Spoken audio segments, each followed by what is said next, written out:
Sejam bem-vindos e bem-vindas. É com enorme alegria que damos início a esse momento tão simbólico para nós. Um momento de celebração, de renovação e, sobretudo, de transformação. Me chamo Renata e sou presidente do Instituto da Motiva.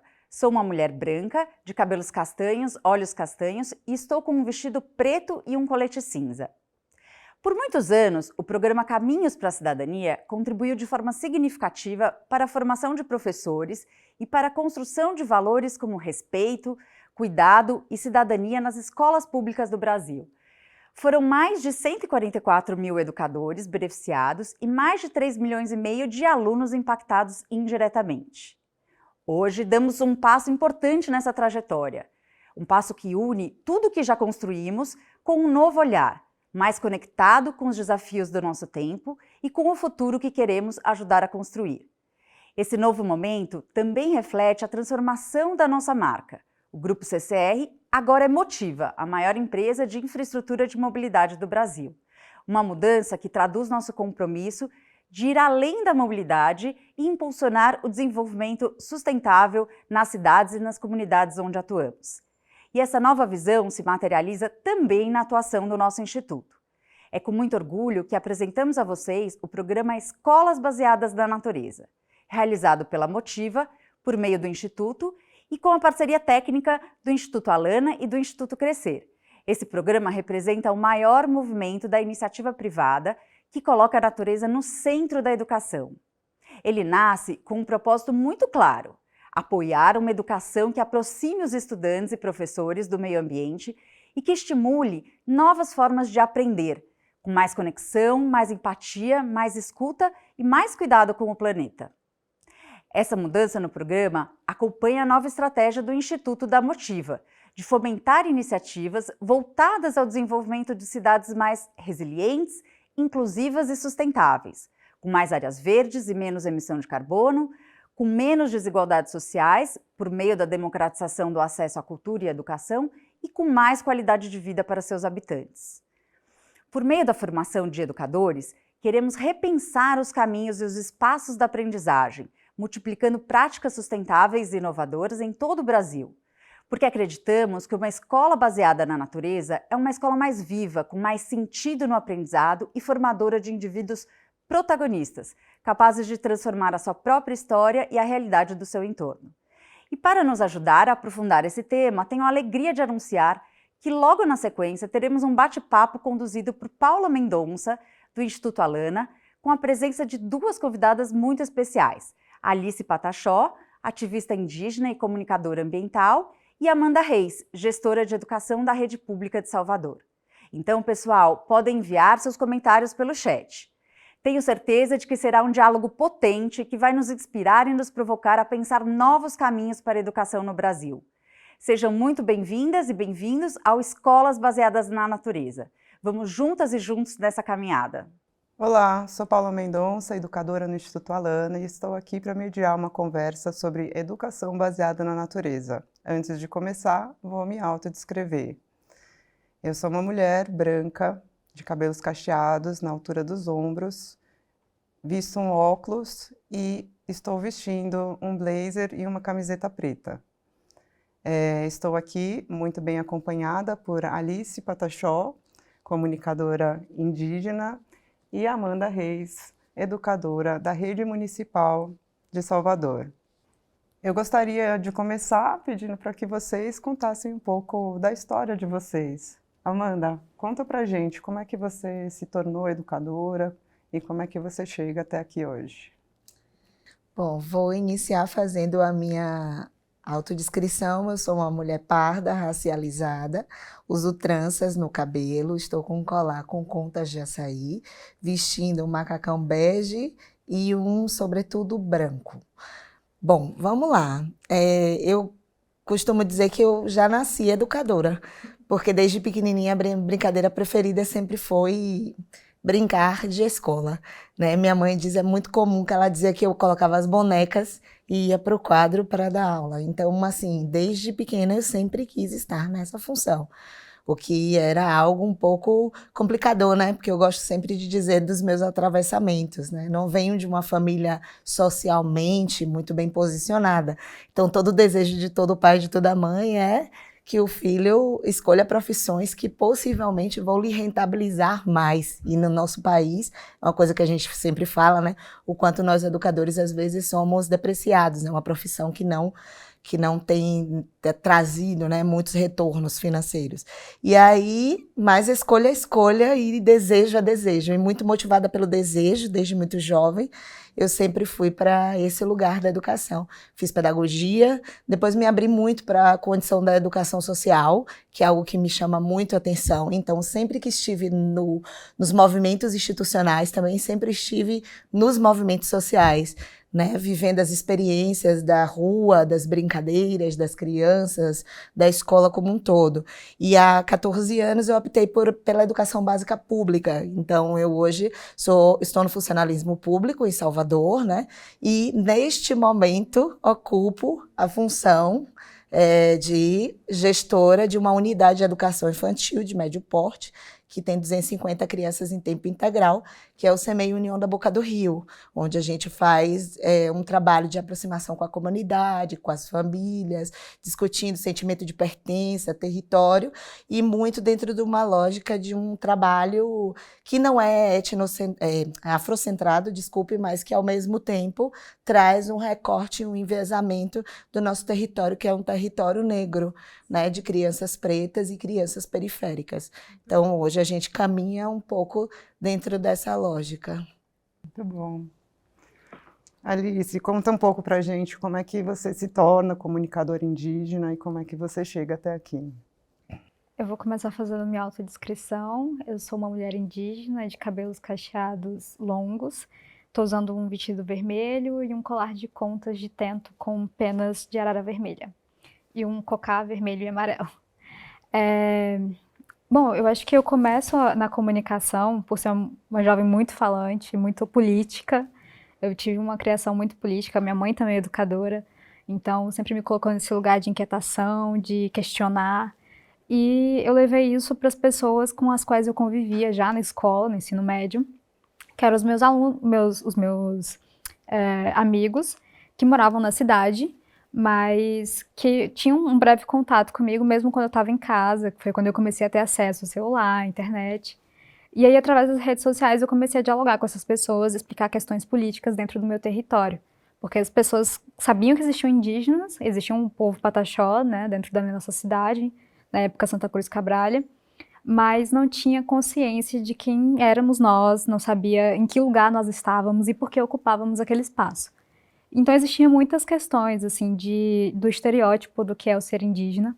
E aí nesse lugar, a gente começa a falar para essas pessoas, junto com outros comunicadores indígenas, sobre a construção do ser indígena, sobre as relações culturais, tudo que nos rege espiritualmente e várias outras relações que são importantes de convivência, né, da sociedade. E a partir desse ponto, eu me firmei na comunicação, falando mais sobre o meio ambiente e sobre políticas gerais, sobre direitos humanos para povos indígenas. Muito legal. Tem um papel educativo também, Sim, né? bastante. Esse canal. Muito bom. Nós estamos aqui para falar um pouco sobre educação baseada na natureza, né? E o Alana vem trabalhando com essa pauta da natureza, muito preocupado com as crianças e os direitos das crianças e dos adolescentes frente às crises socioambientais que existem hoje, né? A gente pode falar da crise da perda da biodiversidade, da crise da poluição, das mudanças climáticas, né? E a gente considera também uma crise um pouco mais invisível, que é a crise da desconexão com a natureza. A gente fala que essas crises, ela é uma crise e uma pauta dos direitos das crianças e dos adolescentes. Por quê? Hoje, os dados da Unicef nos traz um cenário bastante preocupante que 40 milhões de crianças no Brasil já sofrem algum tipo de risco climático, né? Assim, então, considera ou enchente, ou alagamento, né? Esse tipo de situação que as crianças hoje estão vulneráveis, né, e estão suscetíveis a acontecer. Então, a gente não está falando de uma previsão, a gente não está falando de uma projeção para o futuro, mas a gente está falando de uma realidade hoje, né? Então, e além disso, essa crise, né, da desconexão da criança com a natureza, ela é um agravante, porque a gente entende que a natureza e um meio ambiente saudável é uma condição fundamental para o desenvolvimento integral da criança. A criança precisa de um ar limpo para respirar, a criança precisa do verde para poder se desenvolver, ela precisa de um meio ambiente saudável. E que, se a criança não tem a experiência na natureza e com a natureza, ela não cria o vínculo com a natureza. E aí, depois, como é que você vai defender, né, algo que você não tem nenhuma relação, né? Então, a educação baseada na natureza tem uma proposta de criar esse vínculo. E, ao mesmo tempo, pensar como que a gente pode trazer mais verde para as escolas, como que a gente pode olhar esses espaços, né, externos das escolas e os seus entornos como ambientes de aprendizagem, né, de aprender com e na natureza, e como que, então, a escola pode garantir tanto o acesso à natureza quanto a vinculação da criança, né, com o verde, com a natureza. E aí, nesse sentido, eu queria entender, né, Alice, né, qual que é a importância para a cultura, né, do povo Pataxó da natureza na formação das crianças e dos adolescentes, né? Como é que que esse contato acontece? Como é que, do ponto de vista da cultura mesmo, vocês entendem que a natureza ela é importante para a formação da criança e do adolescente?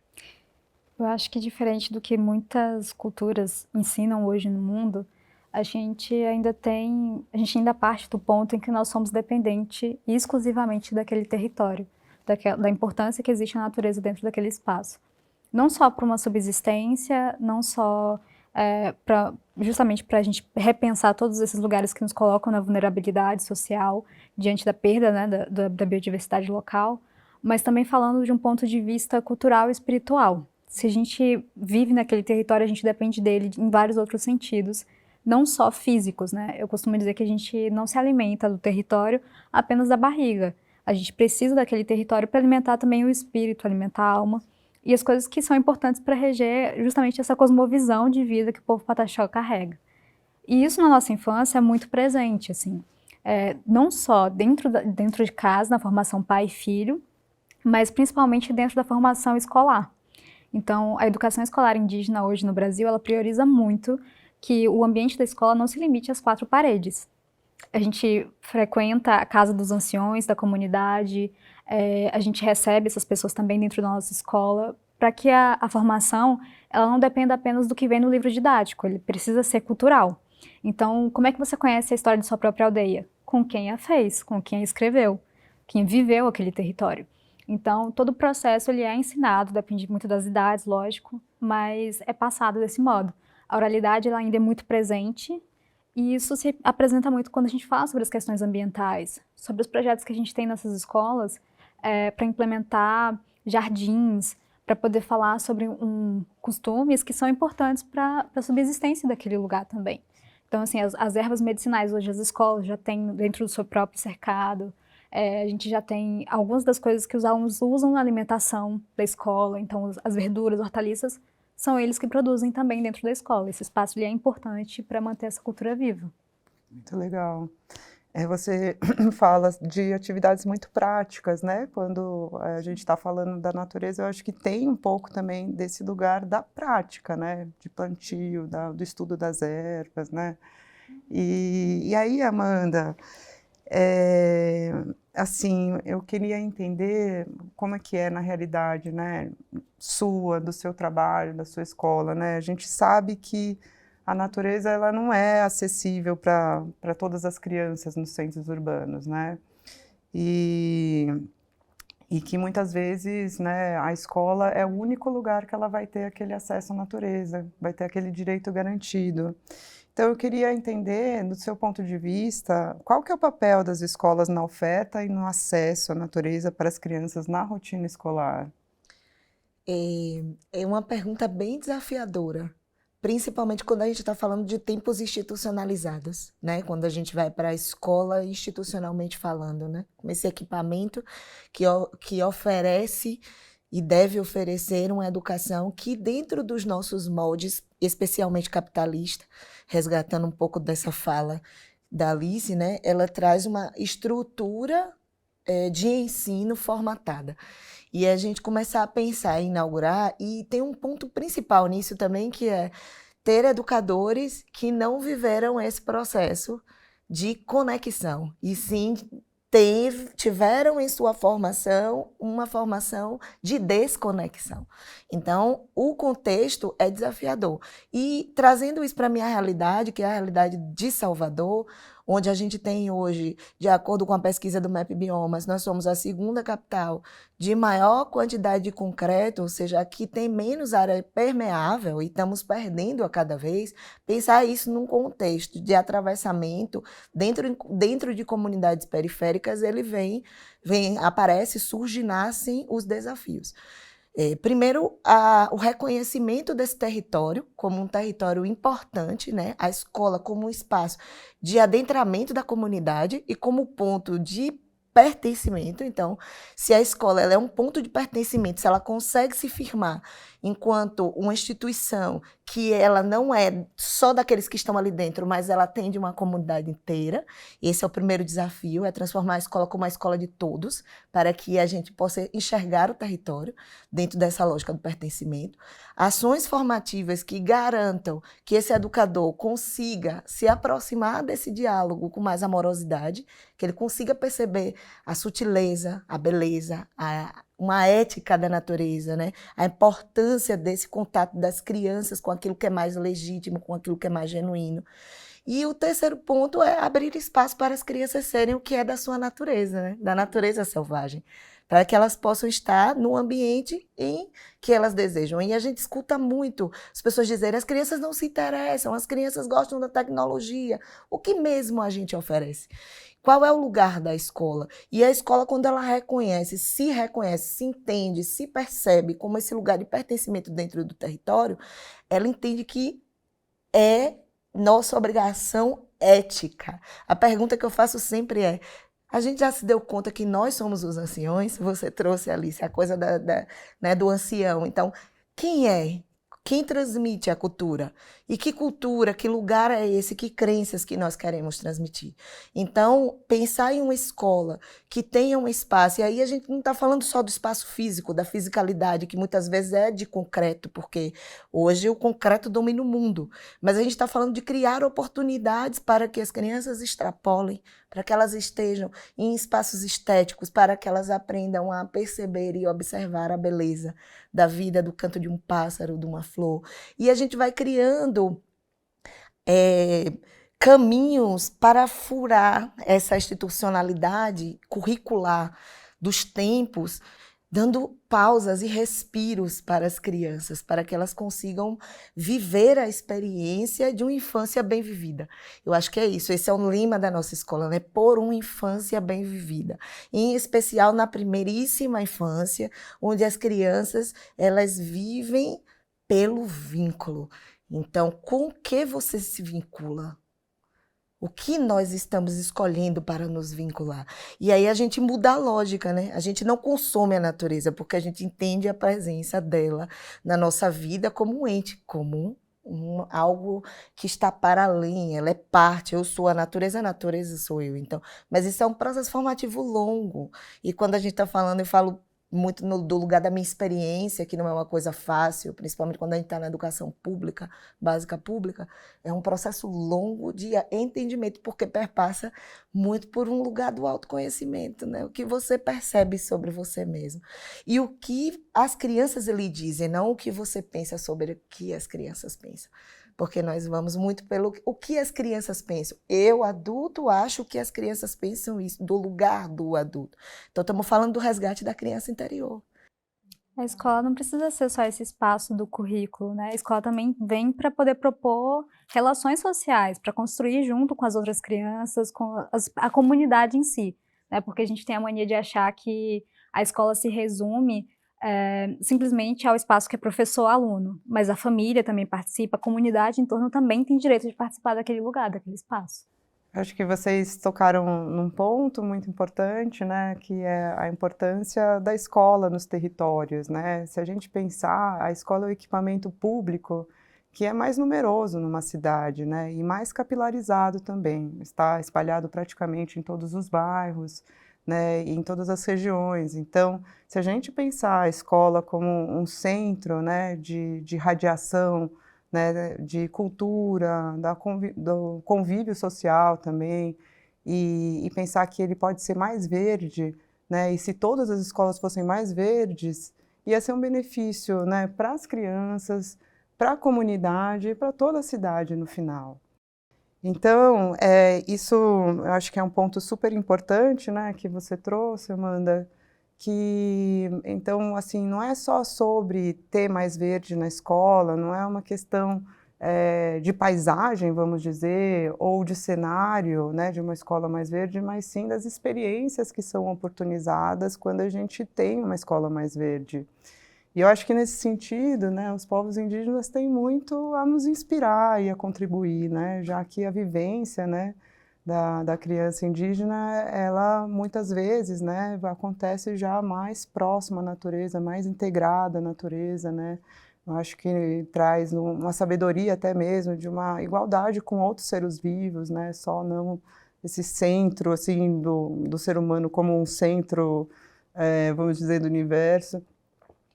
E aí eu queria trazer aqui o assunto da Lei 11.645, né, que é a lei nacional que ela institui, né, a obrigatoriedade da gente incluir no currículo nacional a história e as culturas, né, dos povos indígenas, né, no currículo nacional.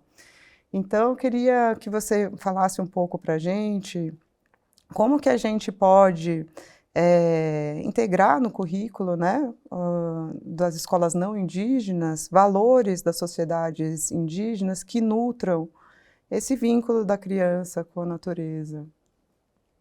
Eu acho que coisas que são bem-vindas para a gente repensar nesse sentido, parte até mesmo dessa criação desse espaço de plantio, de convivência das crianças com a natureza, fazer com que elas produzam e entendam o valor do que é a produção do campo também. Eu acho que é um ponto que é muito interessante. Eu tive essa oportunidade de colocar isso em prática em escolas não indígenas e a gente viu um potencial muito grande também, assim, de realmente reacender essa chama, esse sentido de que é a criança se conectar com a natureza. Mas em várias outras coisas, né? Quando a gente fala sobre o saber indígena dentro das escolas não indígenas pelo Brasil, a gente para se deparar realmente com uma escola que ainda pinta e fantasia os seus alunos para o Dia dos Povos Indígenas, que ainda fala sobre o Dia do Índio, sobre uma figura estereotipada do que nós somos no Brasil. Porque por muitos e muitos anos foi assim que foi aprendido. Eu ainda tive um pouco disso na escola, eu ainda tinha momentos que eu chegava em casa e eu não me reconhecia quanto pessoa indígena, porque era diferente do que eu aprendia na escola. E aí a gente chega nesse lugar, nesse debate, que é desconstruir essa pessoa, essa persona, né, porque não é uma pessoa, é uma persona, mas também de colocar as pessoas indígenas dentro desse espaço, que é esse espaço de convivência, de comunidade, que é as escolas. Então, hoje em dia, a gente tem muito mais presença indígena nesses lugares, que atendam às necessidades de cada turma, que consigam dialogar sobre vários sentidos, né? Não só sobre as mitologias indígenas, que já chamam muita atenção, mas além das histórias que nós temos, que vem fantasiada de um folclore, mas que é presente também as relações que são importantes para essas comunidades, né? Que sejam os pontos que fortalecem e também que destroem certos conceitos culturais da própria comunidade. Então, quando a gente fala de demarcação territorial, são temas que podem estar presentes dentro do ensino, mas de como isso se apresenta também, né? E a gente faz isso hoje, não só nas escolas, através da comunicação nas redes sociais, mas trazendo esse viés também, que é o de fazer com que essas crianças tenham interesse, a criatividade também de imaginar outras culturas indígenas, que tenham essa relação e busquem por ela também, né? A gente entende que por muito tempo o Brasil criou um afastamento em relação a isso, e agora a gente está criando pontos para chegar nesse lugar, para chegar nessas soluções que podem e são viáveis, tanto para as aldeias quanto para as cidades. Muito legal. criação de pontes, né? Eu acho que é isso que precisamos, ponte com a natureza, ponte com outras culturas, né? Com a diversidade. Outro assunto muito caro para a educação baseada na natureza é a parte da infraestrutura, né? Como que as escolas podem oferecer mais verde, né, para as crianças no seu dia a dia, como que ela pode oportunizar esse espaço de natureza, né, todos os dias para as crianças, aumentar a biodiversidade e também estar melhor preparado para enfrentar as mudanças climáticas, né? Hoje a gente enfrenta muitas ondas de calor, né? O tempo tem ficado realmente mais quente, então a importância, eu acho que de incluir mais natureza também é uma questão de adaptação às mudanças climáticas, né? Solos mais permeáveis, mais sombreamento, né? O plantio de árvore traz um sombreamento natural. Então, eu acho que isso é um duplo benefício, né? Tanto essa parte de adaptação da infraestrutura escolar às mudanças climáticas, mas também a ampliação das possibilidades de aprendizagem das crianças do lado de fora da sala de aula. E aí, pensando nas crianças, né, que tem como uma linguagem realmente genuína dela para aprender, que é o brincar, né? A criança, ela aprende brincando, ela vivencia o mundo, ela descobre o mundo, né, a partir da brincadeira. Então, eu queria entender, Amanda, como é que esses espaços, né, das escolas, né, e principalmente esse lado de fora, né, fora da sala de aula, pode dar oportunidade para as crianças aprenderem com e na natureza? Eu vou começar falando um conceito da Leia Tiriba que eu adoro, que é desemparedamento, né, que nos ensina muito e que muito tem sido falado, né, desemparedamento, ou seja, oportunizar um tempo maior fora do que dentro dos espaços. A gente sabe que as crianças já vivem confinadas em suas casas, quando a gente está falando, inclusive, de crianças periféricas. E eu gosto sempre de demarcar essa fala. Essa pergunta ela vem carregada de uma discussão de racismo ambiental.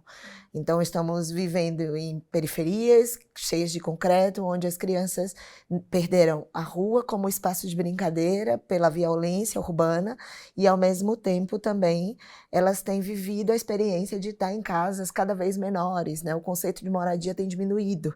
Então, as casas são pequenas, as crianças vivem amontoadas e a gente vem tentando discutir a existência de não só uma infância, mas de muitas infâncias. E que muitas infâncias são essas e qual é o nosso papel enquanto educador de garantir que essas muitas infâncias, com suas necessidades e especificidades, consigam ter os seus direitos de aprendizagem garantida, né? Que a base traz com tanta força na primeira infância. Então, pensar sobre isso, eu gosto de usar uma palavra italiana que eu ainda não achei uma tradução perfeita para ela, mas eu acho que são novos adornamentos sociais, sabe? Novas perspectivas sociais. E quando eu falo social, e você trouxe, Paula, sobre a capilaridade da escola, é algo que a gente tem defendido muito, porque a criança ela é passante na assistência, ela é passante na saúde, mas ela é ficante na escola, ou seja, o lugar onde a gente encontra a criança é na escola. E se for uma escola de educação infantil, a gente a encontra mais ainda, porque ela passa 9 horas com a gente. Né? A maior parte das instituições de educação infantil tem rotinas que vão de 6 a 9 horas diárias. Então, imagina essa criança dentro de um espaço em que ela vive o confinamento 9 horas e ela vive o confinamento quando ela vai para casa. Então, pensar nesses adornamentos, e aí quando eu falo sobre isso, eu estou falando também de entender que muitas vezes a gente não tem condições físicas e estruturais, porque a gente sabe que no Brasil a gente enfrenta também escolas adaptadas, escolas que estão em casas, eram casas e viraram espaços educativos, escolas que são pequenas para atender, por exemplo, eu venho de uma cidade que não consegue atender 100% do nosso público de educação infantil por falta de escola. Então, a gente tem espaços adaptados onde as crianças elas vão se entendendo com os adultos ali, né? E como viver e experimentar isso? Quando a gente está falando que a fisicalidade é algo importante, sim, mas às vezes a gente não tem um espaço para ter um jardim, às vezes a gente não tem um espaço para ter uma horta, e eu digo isso porque eu vivi as duas experiências, né? Nós fomos uma escola muito ruim, que foi construída na década de 80 para atender uma necessidade do bairro, e em 2022 nós passamos por uma reforma e essa escola virou um big prédio de concreto, mas o prédio ruim tinha terra. E o prédio bom não tinha terra. Então as crianças sentiam saudade do prédio ruim, que tinha problema de esgoto, tinha problema... E como a gente viveu e sobreviveu nisso, né? Porque eu falo muito desse lugar, da experiência, que é importante dizer que é um lugar individual, que é um lugar territorial. Cada escola encontra seus caminhos, porque se a gente for falar das escolas indígenas, não são iguais às escolas urbanas, que não são iguais às escolas do sertão, por exemplo, de onde eu venho. E é pensar em como você pode criar possibilidades dentro da escola de aproximar as crianças com essa construção de vínculo, assegurando elas o direito de movimento dos corpos, o direito à brincadeira, o direito a espaços de convivência entre crianças de diferentes idades, que é uma outra coisa que a gente vê pouco acontecendo nas instituições educativas. Então, eu acho que é pensar em possibilidades. E aí, cada escola vai construir sua narrativa, que é talvez ter pequenos jardins, hortas suspensas, como a gente já teve durante um tempo, pensar em levar as crianças para ocupar o espaço da rua, porque às vezes a escola não tem dentro da escola, mas tem uma praça que é atravessando a rua. Então, convidar as crianças a estarem nesse espaço. E primeiro, eu acho que primeiro de tudo é entender que a criança ela é potência e não carência. Ela é um mundo, e se ela é um mundo, se ela é uma potência, a gente pode entender qual que é o desejo dela, e ela não vai ser alguma coisa, ela já é, porque ela é uma pessoa. Então, se a criança é uma pessoa e a gente convida ela para baila, vamos escutar o que ela quer. E as próprias crianças promovem a grande revolução. Eu brinco dizendo que é a grande revolução silenciosa. As crianças vêm com a sutileza, com o detalhe, com a florzinha que ela traz na mão, que ela cata para a professora no longo do caminho. Vamos conhecer os caminhos por onde as crianças passam, né? Da chegada dela até a escola. Ela passa por onde?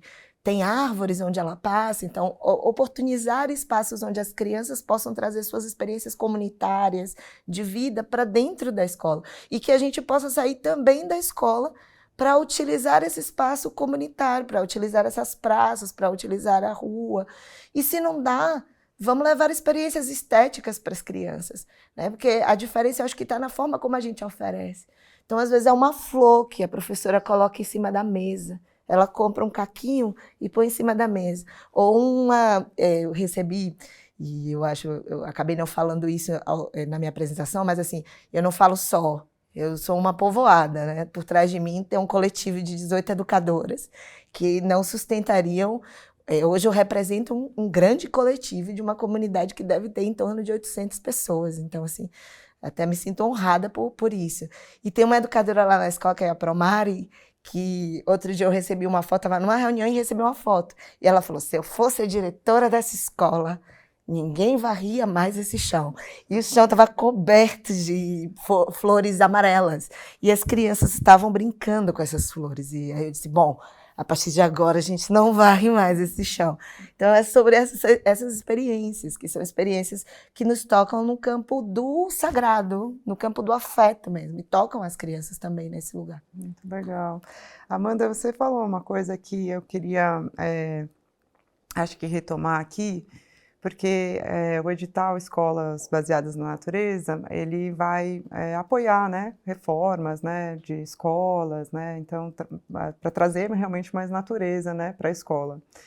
E você falou que, né, houve uma grande reforma, né, que concretou o espaço escolar, e aí depois você fez uma outra transformação na escola, que foi trazer de novo, né, esse terreiro de chão de terra, né, e mais natureza para a escola. Conta um pouco como foi esse processo e quais os desafios também desse processo de naturalização do seu espaço escolar. Como eu falei um pouco antes, né, nós viramos um shopping center. Eu brinco dizendo, né, nós saímos de um chão de terra para uma escola de concreto de 2 andares. E era muito comum as crianças se queixarem. Elas falavam que o chão era quente. E nós temos muitas áreas. Nós temos hoje 3 pátios. E esses 3 pátios eram pátios de concreto. Espaço não era uma coisa difícil para nós, mas eles eram desumanizados. Eram espaços que não convidavam as crianças a usufruírem, a brincarem, a estarem naquele movimento. E eu costumo dizer que tudo isso só deu certo porque não foi um desejo meu. nasceu de uma caminhada de um coletivo que vem junto há mais de 10, 12 anos, porque quando eu cheguei nesse espaço já tinham professores que trabalhavam nele, e esse espaço, essas educadoras já vinham ao longo desses anos observando como as crianças agiam diante do brincar no terreiro, no brincar no chão de terra, da experiência de sair da escola com a canela, que a gente chama lá na Bahia de canela de foveiro, que é aquela canela branca, né, toda de terra, e de as famílias irem compreendendo a força que isso tinha. E quando veio o concreto, com isso a gente perdeu totalmente as experiências possíveis de relação com a natureza. A gente tinha um platô de mais ou menos uns grande, assim, 1,20 m de altura, que as crianças pouco ocupavam, onde a gente conseguiu manter um pomar, mas era um pomar que quase que não era utilizado, porque as crianças, a gente tinha muito medo delas caírem, né? A gente atende crianças de 2 a 5 anos, e uma queda de 1,30 m, ela pode ser uma queda fatal. Então, era um espaço pouco ocupado. E as crianças sempre dizendo, tá quente, o chão tá quente, a gente não quer brincar. E as brincadeiras eram sempre limitadas a brincadeiras de correr. Então, a gente veio nesse movimento de pensar esse espaço.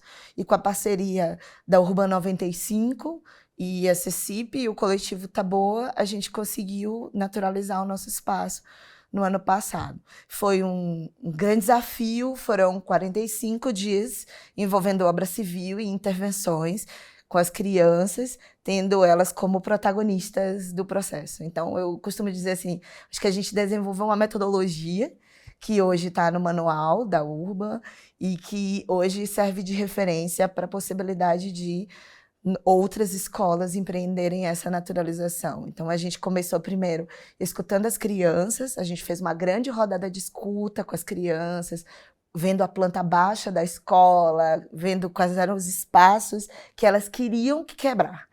E eu lembro desse dia, assim, eu fui muito no miúdo, sabe? Eu falei, eu vou quebrar só esse pedacinho aqui, era o que eu sabia que eu ia quebrar. E aí, depois que a gente escutou as crianças, a gente foi escutar as educadoras. E aí, quando eu fui conversar com as educadoras, eu falei, olha, eu acho que deve quebrar isso. E para minha felicidade, elas disseram, só isso não, vamos quebrar mais. E aí a gente quebrou praticamente 80% do concreto desse espaço, que era um concreto usinado, que foram 15 dias, 18 dias seguidos de martelete, britadeira e tudo que foi possível para trazer de volta a terra do chão. Que nesse espaço nosso é a grande pesquisa das crianças, porque a brincadeira preferida é a brincadeira da terra. Eles pegam as colheres de pau grande, porque é um outro elemento que entrou nesse percurso, depois da escuta das crianças, das educadoras, da escuta dos outros educadores que não estão na função de professores, mas que também estão no cuidado com a limpeza, no cuidado com a comida. Todo mundo foi ouvido, porque é um grande desafio, né? A gente tem o dia que todo mundo entra sujo, e é sujo. Então foram problematizações que a gente começou a ver. Não, inclusive para as famílias, que a gente manda cartinha, né? Esta roupa, querida família, esta roupa não está suja, está cheia de marcas felizes da infância da sua criança.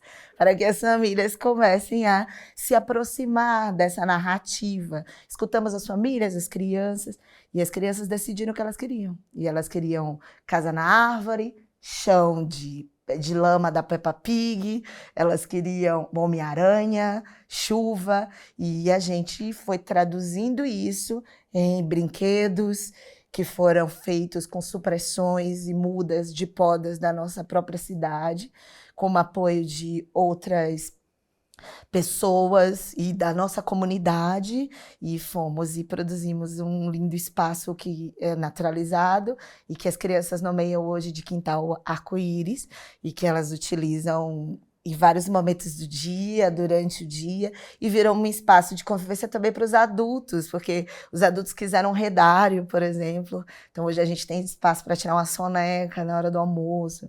E as crianças estão agora envolvidas numa cozinha da natureza, nas pesquisas da terra, nos movimentos dos seus corpos, entendendo as brincadeiras de subir e descer.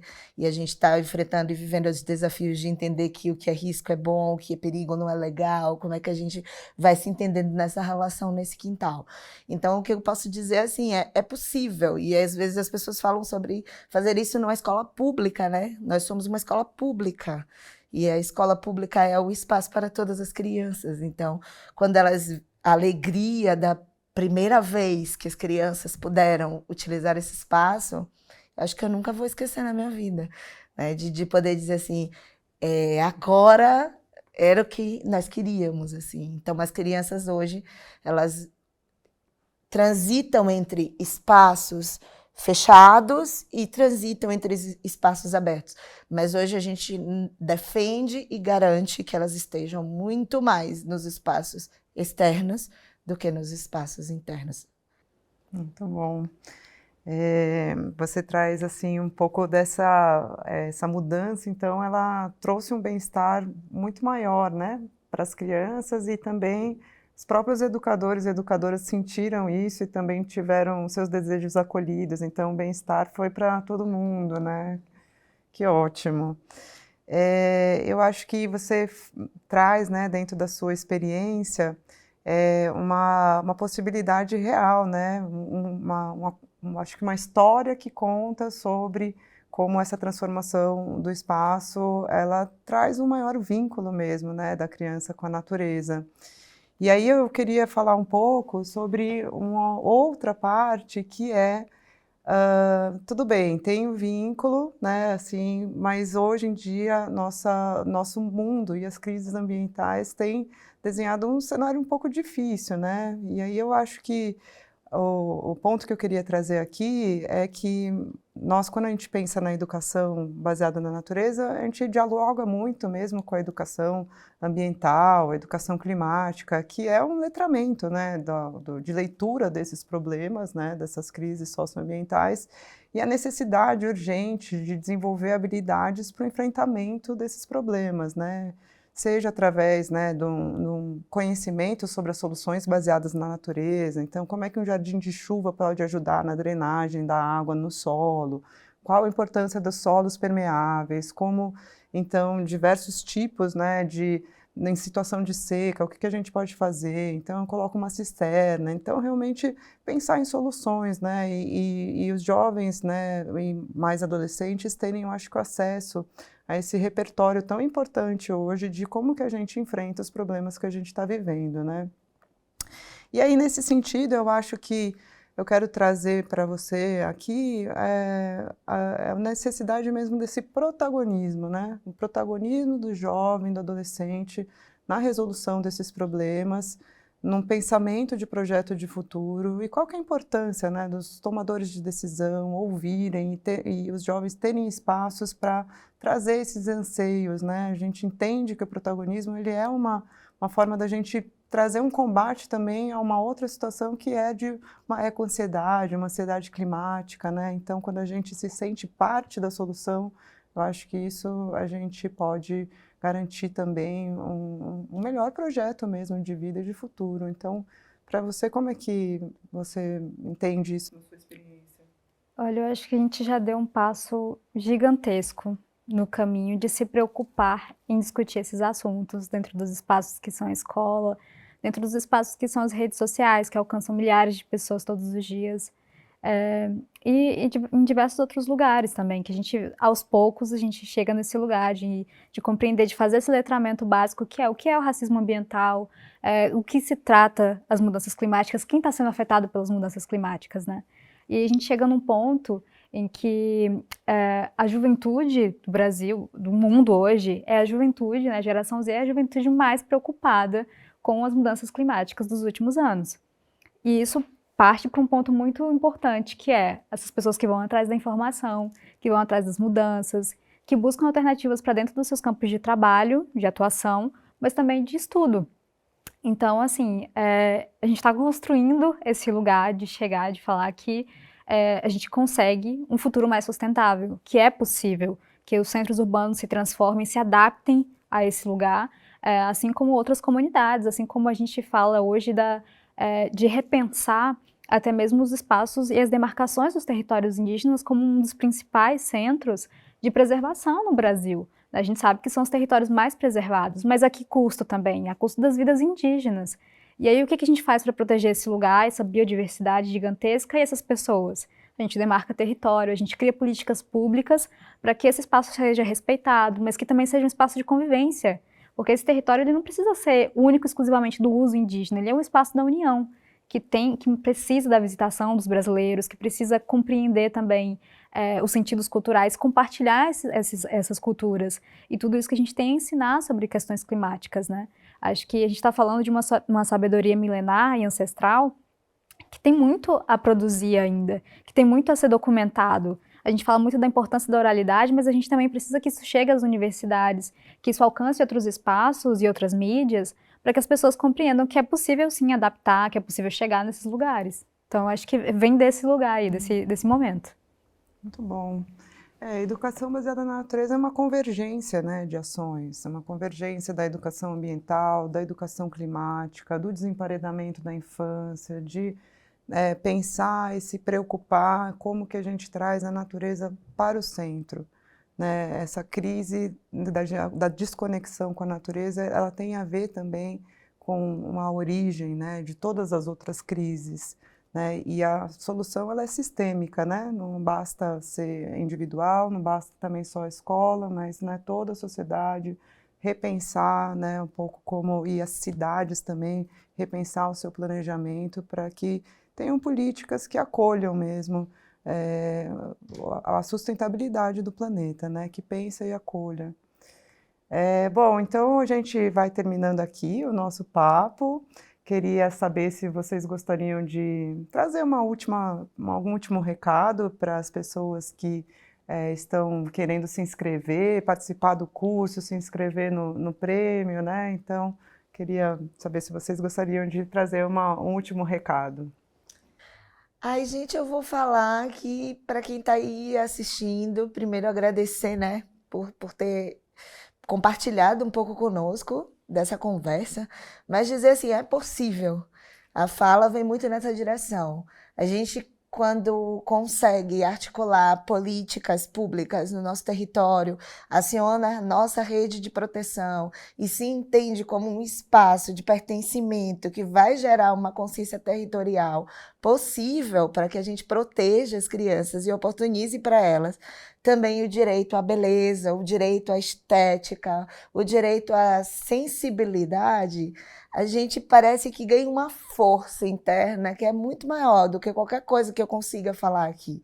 Então, essa coisa de, eu estou na escola pública, não consigo, é difícil. É possível, a gente consegue empreender ações e torna o real possível. É sobre pensar em microações que vão gerar macropolíticas e muito mais que políticas partidárias, mas políticas de gente, eu digo que é política de vida.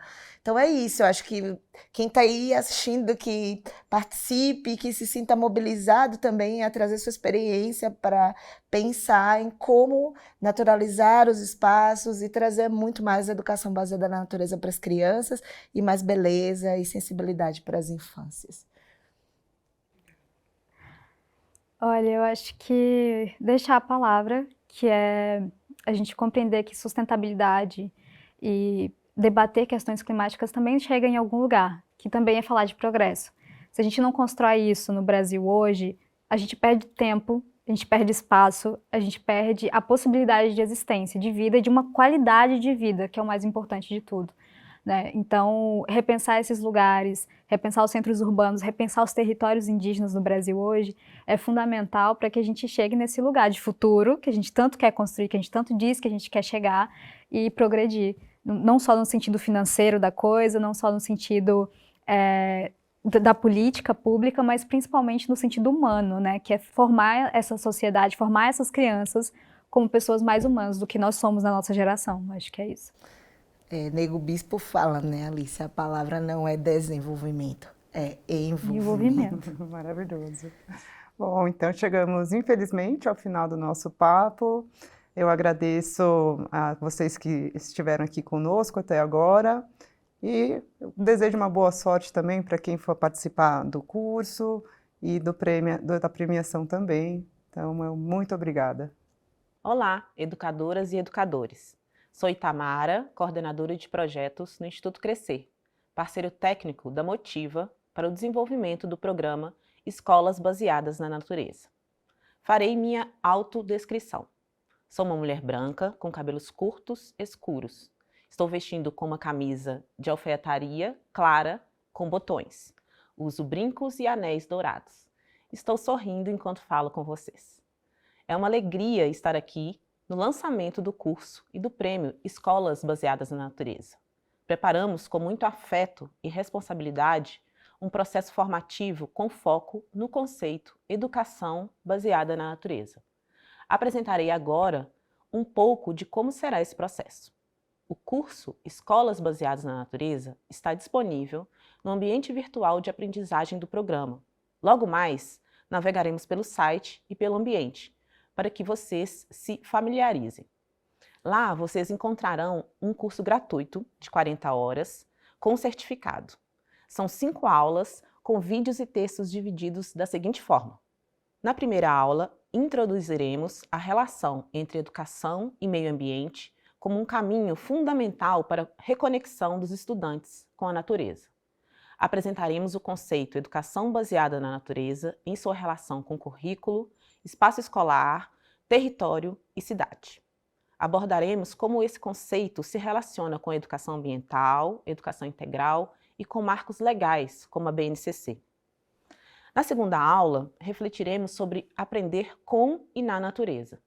Discutiremos a importância do desemparedamento das infâncias, entendendo a natureza como direito e em sua importância para o desenvolvimento cognitivo, emocional, social e cultural.